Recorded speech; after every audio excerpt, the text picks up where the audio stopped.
बयान दिया है उनके साथ आने को लेकर कि राजनीति में कोई भी भूल का नहीं होता है, कुछ भी चीजें जो है वो संभव हो सकती है। उद्धव ठाकरे जी वहां जा सकते हैं, अजित पवार यहाँ आ सकते हैं। नहीं, कौन कहाँ जाएगा, जाएंगे? कौन कहाँ जाएगा, कौन कहाँ आएगा, ये हमारे मित्र देवेंद्र जी नहीं तय करेंगे। अपने अपनी पार्टी की एक भूमिका होती है, एक आइडियोलॉजी होती है। आपने हमारी पार्टी को जिस तरह से तोड़ा है, ये कौन से आइडियोलॉजी में बैठा है भाई? ज़रूर कि महाराष्ट्र में एक परंपरा रही है कि हम किसी से व्यक्तिगत दुश्मनी नहीं करते राजनीति में, या एजेंसीज का मिसयूज करके किसी को जेल में डालो, किसी के फैमिली को तकलीफ दो। ये शुरुआत जब से भारतीय जनता पार्टी सरकार में आई है तब से हो रही है कि आपने राजकीय विरोधी को झूठे मुकदमे, झूठे अपराध में डालकर जेल में डालो, ख़त्म करो। अगर ये परंपरा आप तोड़ने जा रहे हो तो हम आपका स्वागत करेंगे, लेकिन राजनीति में जंग जारी रहेगा जब तक आप तानाशाही, हाँ, या जिस प्रकार के भ्रष्टाचारियों को साथ लेकर आप सरकार चला रहे हो, ये जब तक चलेगा तब तक हमारा एक ये राजनीतिक जो संघर्ष है वो जारी रहेगा। मोदी जी ने कहा, कल मोदी जी ने कहा, असे बोलले होते, देवेंद्र फडणवीस याच्यात पुढे असे बोलले होते की राज ठाकरे की उद्धव ठाकरे, ते देवेंद्रजी असे बोलले होते की राज ठाकरे माझे मित्र आहे पण उद्धव ठाकरे माझे शत्रू नव्हे। चांगली गोष्ट आहे, राजकारणात कोणीच कोणाचा शत्रू आणि कायमचा मित्रही नसतो आणि कायमचा शत्रूही नसतो। आम्ही 25 वर्ष मित्र होतोच ना। देवेंद्रजी जेव्हा राजकारणात नव्हते महाराष्ट्राच्या, तेव्हापासून भारतीय जनता पक्ष आणि शिवसेनेची युती, अटल बिहारी वाजपेयी, प्रमोद महाजन, अडवाणी साहेब, आम्ही सगळ्यात भाजपचे सगळ्यात जुने आणि विश्वासार्ह मित्रच होतो। पण आज आम्ही मित्र राहिलो नाही, मित्रांना लाथ घातली। त्याच्यामुळे स्वाभिमानी पक्ष असल्यामुळे आम्ही आमचं राजकारण सुरू केलं। पण राजकारणामध्ये काही असंभव नसतं। मी यासाठी सांगतो आहे की जर भारतीय जनता पक्षाचं राजकारण जे आहे हे व्यक्तिगत सुडाचं आणि व्यक्तिगत शत्रुत्वाचं आहे। या महाराष्ट्राला यशवंतराव चव्हाणांपासून बाळासाहेब ठाकरे, वसंतराव नाईक, माननीय शरद पवार असे अनेक नेते झाले।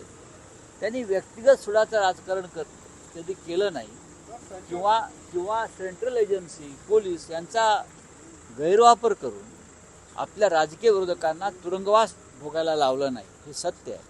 ही सुरुवात या राज्यात आणि देशात भारतीय जनता पक्षाने गेल्या 10 वर्षात केल्यामुळं राज्याचं आणि देशाचं माहोल बिघडला। ते जर ते सुधारणार असतील, पर्यावरणाचा संतुलन करणार असतील या बिघडलेल्या, तर आम्ही त्यांच्याकडे पाहू की चांगलं राज्य करताय। पर्यावरणाच्या संतुलनावर आपण बोलले तर पुष्पगुच्छ, विधानसभेत दिलेलं पुष्पगुच्छ, देवेंद्रजींनी केलेले काल वक्तव्य बदलांचं नाही बदलाचं राजकारण मी करणार आहे हे, आणि आता आपले गेलेले पर्यावरणात बदल होत असेल तर काय संकेत समजायचे? नाही, संकेत नाहीये। महाराष्ट्रातलं राजकीय वातावरण हे गढूळ असूनही हे आमची पहिल्यापासून गढूळ आहे। सत्तेवरती कोण येतं आणि कोण राहतं यापेक्षा हा महाराष्ट्र आणि महाराष्ट्राचं वातावरण चांगलं राहिलं पाहिजे, हे विचार करणारे आम्ही लोक आहोत। कारण आम्ही बाळासाहेब ठाकरे, हिंदुराजा सम्राट, त्यांच्याबरोबर आयुष्यभर काम केलेले माणसं आहोत। आम्ही कधी व्यक्तिगत शत्रुत्व ठेवलं नाही, पण हे राजकारण अशा प्रकारचं भारतीय जनता पक्षानं सुरू केलं। दुर्दैवानं देवेंद्र फडणवीस यांच्या नेतृत्वाकडनं आम्हाला एक चांगली अपेक्षा होती, पण त्यांना अशा लोकांनी घेरलं त्या काळामध्ये, आणि त्यांनी फडणवीस यांची प्रतिमा पूर्णपणे मलिन करून टाकली। सर, नीतीश राणे ने कहा है कि ईवीएम का नया मतलब है एवरी वोट अगेंस्ट मुल्ला। मुझे मालूम। सर मोदी जी ने दादा काल म्हटले की अंतिम पाऊल पाय पसरायला पाहिजे। शेतकरी कर्जमाफीचा मी कधीही माझ्या भाषणात उल्लेख केलेला नाही। शेतकरी कर्जमाफीचा उल्लेख त्यांच्या भाषणात केला नसला तरी भारतीय जनता पक्षाच्या जाहीरनाम्यात त्याचा उल्लेख आहे। भारतीय जनता पक्षाच्या जाहीरनाम्यात 2100 रुपये लाडक्या बहिणींना आणि कर्जमाफी शेतकऱ्यांना, हे भारतीय जनता पक्षाच्या जाहीरनाम्यात जर स्पष्ट लिहिलं असेल आणि त्या भारतीय जनता पक्षाच्या सरकारमध्ये आपण अर्थमंत्री असाल तर तुम्ही काय बोलताय आणि बोलला नाही तुमच्या भाषणात, याला काय अर्थ राहत नाही। जाहीरनाम्यातलं प्रत्येक वचन तुम्हाला पूर्ण करावं लागेल। शेतकऱ्यांची कर्जमाफी करावी लागेल, लाडक्या बहिणींना 2100 रुपये द्यावे लागतात. वडेट्टीवारांनी काल आरोप केला होता की दोन दिवसात दिवसात बोलणी झाली असती तर हे चित्र झालं नसतं. असं जागा कोण म्हणताय? विजय वडेट्टीवार आणि तुमचं नाव पण घेतलं काल की बोलणी करण्यात संजय राऊत 2 वाजायच्या बैठका 18 दिवस लांबल्या गेले सगळं जागा वाटप. बघा ते काय बोलतात त्यांच्याकडे फार लक्ष द्यायची गरज नाही. हरियाणामध्ये आम्ही होतो का? हरियाणामध्ये काँग्रेस पक्षाबरोबर समोर कोणीच नव्हतं, ते एकटेच होते. मग हरियाणामध्ये का हारलात? अशा अनेक राज्यामध्ये, जम्मू काश्मीरला का हारलात? महाराष्ट्रात काही लोक कोट शिवून तयार होते मुख्यमंत्री पदाचा, आम्ही नव्हतो त्याच्यामध्ये. शिवसेना हा महाराष्ट्रातला एक प्रमुख पक्ष आहे, प्रादेशिक पक्ष आहे. काँग्रेस राष्ट्रीय पक्ष आहे. बरं, पश्चिम बंगालला काय शिवसेना होती का? होती काय शिवसेना? मग अख्ख्या देशभरात तुमचा पराभव का होतो आहे? तिथे सर्वत्र आम्ही आहोत, तिथे सर्वत्र संजय राऊत आहे. विजय वडेट्टीवार स्वतः त्या बैठकांना हजर असायचे, होते ना स्वतः. आघाडीमध्ये समन्वयाची आणि तडजोडीची भूमिका स्वीकारावी लागते आणि आघाडीमध्ये जे ही भूमिका स्वीकारत नाहीत त्यांना आघाडीमध्ये राहण्याचा अधिकार नसतो. मोदी जी ने कहा सर महानगरपालिकेमध्ये शिवसेना कुठेतरी एकत्र चालणार आहे. पुढे मुंबई महानगरपालिकेमध्ये कुठेतरी शिवसेना एकत्र मुंबईसह नागपूरपर्यंत मी सांगेन आम्ही स्वबळावर लढू. काय होईल ते होईल, एकदा आम्हाला आजमावायचंच आहे.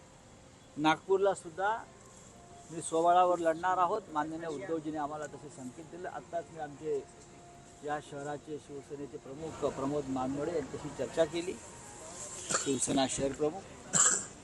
आणि असं आमचं ठरतं आहे की मुंबई असेल, ठाणे असेल, पुणे असेल, नागपूर असेल, कार्यकर्त्यांना संधी कधी मिळणार? आघाडीमध्ये मग लोकसभा विधानसभेमध्ये कार्यकर्त्यांना लढण्याची संधी मिळत नाही आणि त्याचा फटका पक्षाच्या वाढीला बसतो.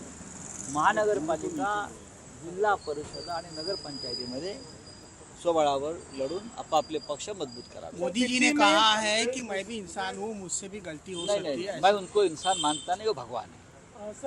भगवान होता है. एक बार जब किसी ने घोषित किया कि ये भगवान का अवतार है तो इंसान कैसा बन जाता है? हाँ, आप मुझे बताइए, ब्रह्मदेव इंसान है क्या? नहीं, वो भगवान है. विष्णु भगवान है, वो विष्णु के 13वें अवतार है.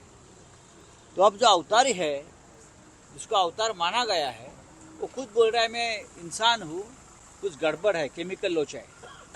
हिंदी में शिवसेना अकेली लड़ने जा रही है महापालिका. जो कांग्रेस के नेता है संदीप दीक्षित दिल्ली में कांग्रेस के नेता है, वो कह रहे हैं कि जो पार्टियां आम आदमी पार्टी को दिल्ली में सपोर्ट कर रही है उनका कोई वजूद दिल्ली में नहीं है. ठीक है, देखिए नहीं होगा वजूद. कांग्रेस ने आपका वजूद दिखाना चाहिए. हमारी शुभकामनाएं. बोलिए. राउत साहब, हिंदी में आप अकेले लड़ने जा रहे हैं मुंबई और नागपुर, पूरा महाराष्ट्र में. क्यों नहीं लड़ेंगे? लोकसभा में हम इंडिया ब्लॉक बनाया था महाराष्ट्र में, विधानसभा के लिए महाराष्ट्र विकास आघाड़ी बनाई थी. आघाड़ी में बहुत से कार्यकर्ताओं का हम उनकी जो इच्छा रहती है लड़ने की वो पूरी नहीं कर सकते. तो लोकल बॉडीज, चाहे महानगर पालिका हो, चाहे जिला परिषद हो, चाहे नगर पालिका हो, वहाँ कार्यकर्ताओं को लड़ने का मौका देना चाहिए. हम नागपुर में भी अपने बल पर लड़ेंगे और मुंबई में भी लड़ेंगे, सभी जगह पर लड़ेंगे. इंडिया ब्लॉक बचा नहीं है, ऐसा डी राजा का कहना है. इंडिया ब्लॉक बचाने की जिम्मेदारी कांग्रेस पार्टी की है. कांग्रेस सबसे बड़ी पार्टी है. एक बात सही है कि इंडिया ब्लॉक बना था लोकसभा चुनाव लड़ने के लिए, और लोकसभा चुनाव के बाद इंडिया ब्लॉक की एक भी मीटिंग हुई नहीं है. ये मीटिंग बुलाने की जिम्मेदारी भी कांग्रेस पार्टी की ही थी. कांग्रेस बड़ी पार्टी है. हम अब तक इंडिया ब्लॉक का कन्वीनर नहीं घोषित कर सके. ऐसा नहीं होना चाहिए. अगर हमको लड़ना है एक ताकत के खिलाफ तो हमको ये सब बातें ध्यान में रखनी चाहिए.